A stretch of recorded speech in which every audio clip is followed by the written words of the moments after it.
ولی ببینیم کجا زونو میده. اوه تلپورت نه ببین نه که زون داریم اصلا عجله واسه زون نداره چون میدونم زون بعدی هم میبنده همین طرف سمت خودمون. Watch out. باسا داره الان این زوم که سمت خودم.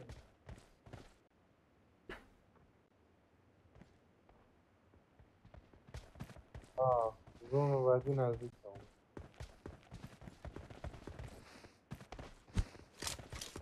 ما میتونیم امیر میتونیم اینجا اوور وایسیم میتونیم تو این های بازی کنیم اینجا رو میتونیم بازی کنیم ولی اون تپه رو اگه بندازه اونجا اونجا رو زود میگیره باید سریع بره.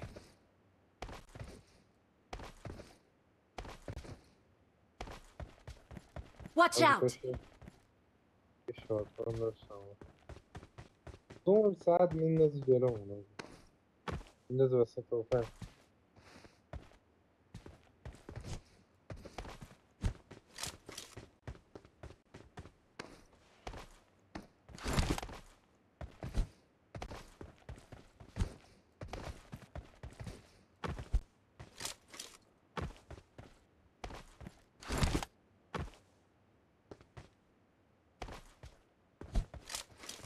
دوازده نفر اون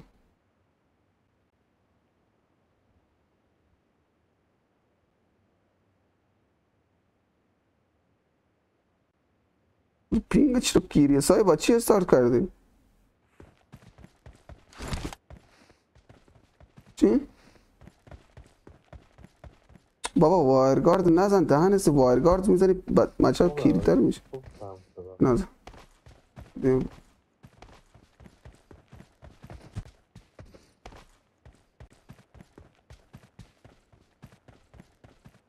چی دارم؟ من خودم فایرگارد آجی من نوجی رو بازی کنم خیلی خوب میشه 6 انگشت پلی بدن.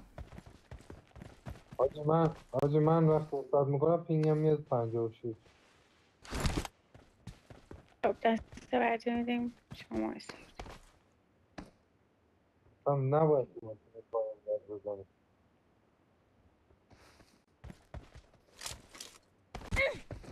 چیکار کردی؟ فکر کردی با دلم که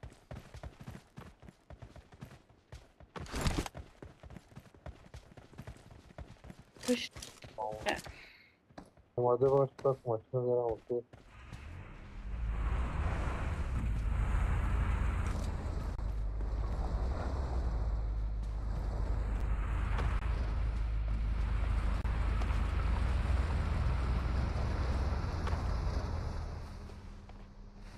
زون میگیره دیگه نه خدا داداش زون میگیرم دیگه در حد لادیگارد داشت این میگه زونگیری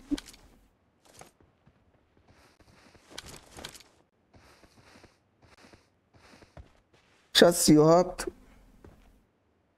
مار افعی در چمنزارهای رنگل در خال خزیدن می باشه این مار از دریا آمده بیرون و در خشکی دنبال تومه میگرده این مار کجا؟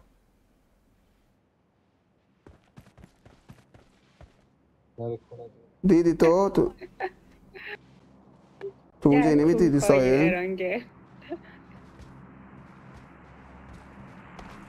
بذار بیا تیر نزن بذار گوله بگیرم میخواد اوور بگیره میخواد جا بگیره حالا دیدم ادمار این بالا نمیه این بالا مارک شده هدشات کرده امیرا هدشات کرده آره یه بازی دو تا یکی داره از یه بار دیگه میزنه حواست باشه پینکیری دلش نرو واسه دراب دمت کرد آنم خود چهار طرف رویش سانگایی مورد عنایت قرار میگیریم ما خدا بتونم دراپ رو بگیرم و دراپ های بشه بگیرم خیلی خوب.